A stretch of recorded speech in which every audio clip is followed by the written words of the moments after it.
قرآن کے مسائل دیکھو، قرآن تو یہ بیان کر رہا ہے جو ان چیزوں کو اہمیت دے رہا ہے.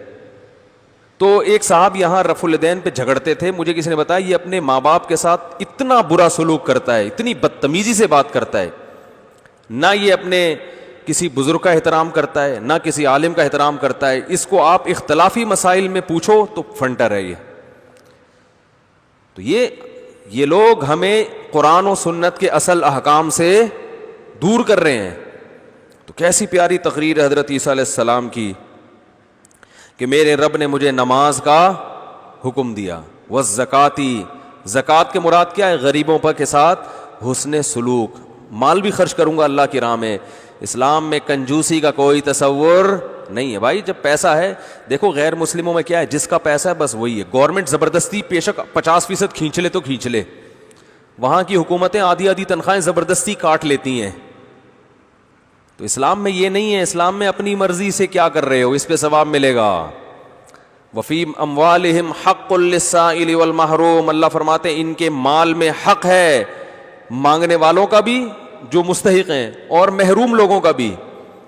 تو پہلے ماں باپ پہ خرچ کرنا ہے، بیوی بچوں پہ خرچ کرنا ہے، رشتہ داروں پہ خرچ کرنا ہے، پڑوسیوں پہ خرچ کرنا ہے، ملک اور قوم کے مسکینوں پہ خرچ کرنا ہے، عالم اسلام کے ضرورت مندوں پہ خرچ کرنا ہے. پھر جہاں بھی ضرورت ہو، چاہے وہ غیر مسلم ہی کیوں نہ ہو، ان پہ خرچ کرنا ہے.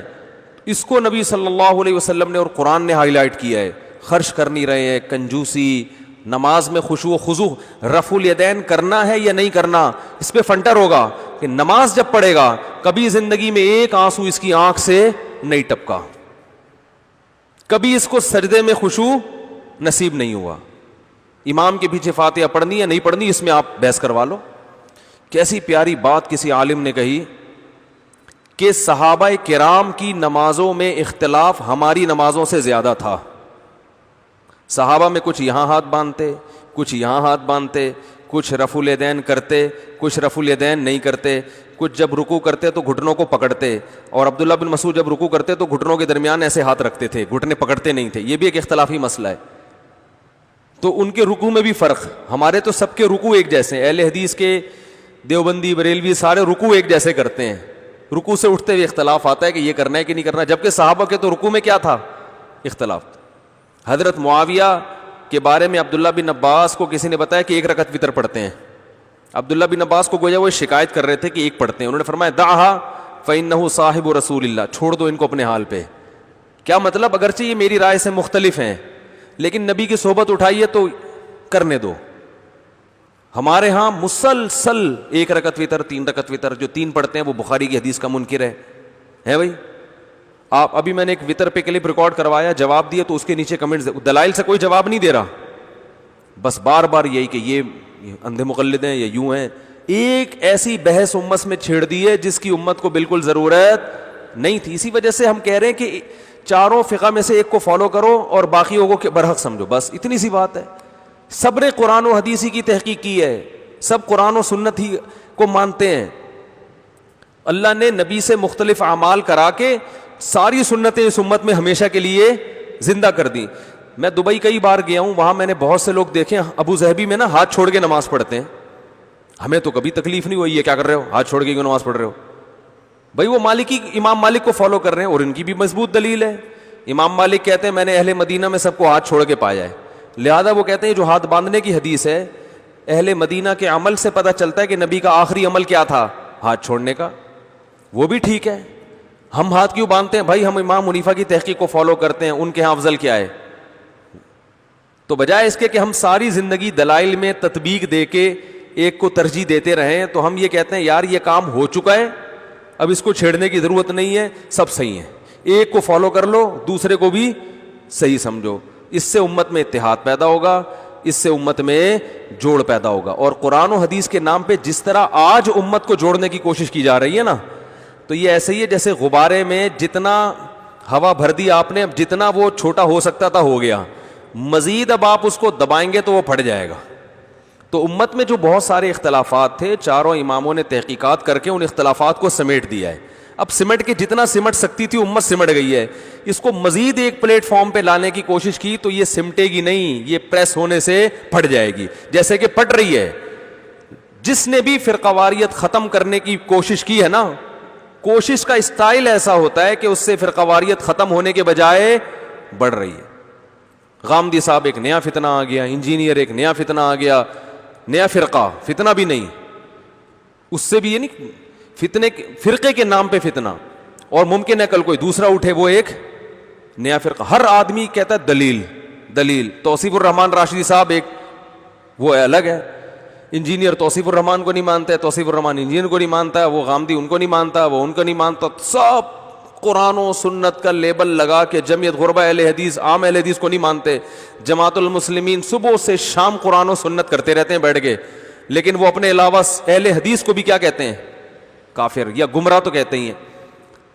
تو سب کا لیبل ایک ہے, ٹوٹتے چلے جا رہے ہیں. آپ کسی بھی مسلک کو فالو کر لو بھائی, گورنمنٹ کی طرف سے پابندی نہیں ہے. آپ کو اگر ہماری بات سمجھ میں نہیں آتی, ہم یہ کہتے ہیں کہ جو تحقیقات پہلے ہو چکی ہیں انہی میں سے کسی ایک کو فالو کرو, جو صدیوں تک پریکٹیکلی یہ ثابت ہوا ہے کہ یہ بہتر ہے امت کے لیے. پھر بھی نہیں کرتے تو بھی جو سمجھ میں آ رہا ہے کرو, اپنی رائے دوسرے پر تھوپنے کی کوشش مت کرو, اور امت کو اہم چیزوں کی طرف لے کر آؤ جو قرآن بیان کر رہا ہے, جو انبیاء کی دعوتیں قرآن نے بیان کی ہیں. ما لکم لا ترجون للہ وقارا وقد خلقکم اطوارا. نوح علیہ السلام قوم سے کہہ رہے ہیں شرک چھوڑو, جس نے پیدا کیا ہے اس کو وہ مقام کیوں نہیں دیتے. تو آج میں بتا رہا تھا کہ آپ حدیث کی کتابیں اٹھائیں, صحابہ میں مسائل میں ہم سے زیادہ اختلاف تھا, ان کی نمازیں ہم سے زیادہ مختلف تھیں, بہت سارے اختلافات تھے, مگر آپ کو سارے صحابہ نماز میں خشوع و خضوع کرنے والے ملیں گے, سب خشوع و خضوع.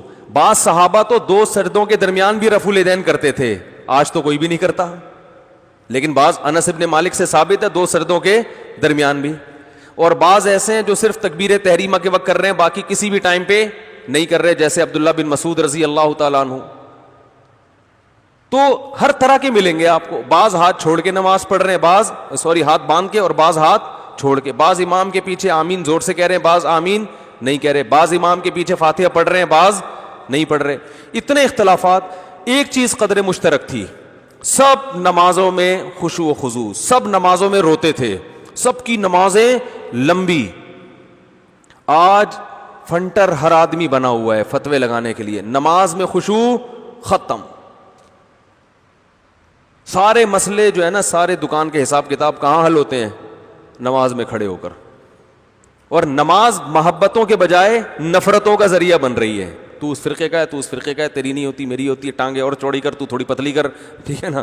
مسجد میں, ایک مسجد میں گیا, رفع الیدین کی پوری بحث لکھی ہوئی ہے, آمین کی, ادھر آمین کی بحث, ادھر رفع الیدین کی بحث, ادھر امام کے پیچھے فاتحہ کی. میں نے کہا یہ مسجد ہے کیا بھلا ہے بھائی, ہے بندہ داخل ہوتے ہی دیواریں پڑھنا شروع, پھر بندے بھی بٹھائے ہوئے ہیں. آپ نے 2-3 دفعہ مسجد میں نماز پڑھی, بندہ آ جائے گا, فاتحہ پڑھی نہیں پڑھی, اس پہ بحث شروع. کہیں بھی دنیا میں ایسا نہیں ہے. انڈونیشیا جاؤ, ملیشیا جاؤ, میں تو گیا ہوں نا, وہ فاتحہ پڑھتے ہیں, انہوں نے تو نہیں لگایا ہوا. ہم ان سے کہتے ہیں بھائی ہم فقہ حنفی کو فالو کرتے ہیں, ٹھیک ہے بھائی یہ بھی ٹھیک ہے. نہ ہماری مسجد میں کوئی دیکھا آپ نے, مسجدیں, جامع مسجد اہل حدیث, جامع مسجد بریلوی, جامع مسجد دیوبندی, ٹھیک ہے نا, فرقوں کے نام پہ مسجدیں چل رہی ہیں. حنفی دیوبندی پورا لگایا ہوا ہوتا ہے, حیاتی بھی آگے لگا دیا, کسی نے مماتی لگا دیا, پھر چکڑال بھی لگا دیا, کسی نے توحیدی لگا دیا, پھر بریلوی لگا دیا, پھر اور اہل حدیث لگا دیا. جماعت المسلمین والوں کی تو مسجد کا نام ہی مسجد المسلمین. ان کا خیال ہے کہ جو مسجد المسلمین ہے وہ تو یہی ہے, باقی سب مسجد الکافرین ہیں, ٹھیک ہے نا. ایک جماعت المسلمین والے سے کہا, میں نے کہا کہ نبی کے دور میں کوئی جماعت المسلمین نام کی کوئی مسجد دکھاؤ. نبی کے دور میں تو نمرہ مسجد, قبا مسجد یہ تھے. تو اسی وجہ سے ہماری مسجد کے باہر الفلاحیہ مسجد, کوئی فرقہ وارہ لفظ نہیں ہے. تو جو فرقہ واریت کے خلاف کام کر رہے ہیں نا آج کل, فرقہ واریت سب سے زیادہ وہی پھیلا رہے ہیں. تو روح کو دیکھیں, نعروں کو اور باتوں کو مت دیکھیں, اور ان احکامات کو فوکس کریں جو قرآن نے بیان کیے.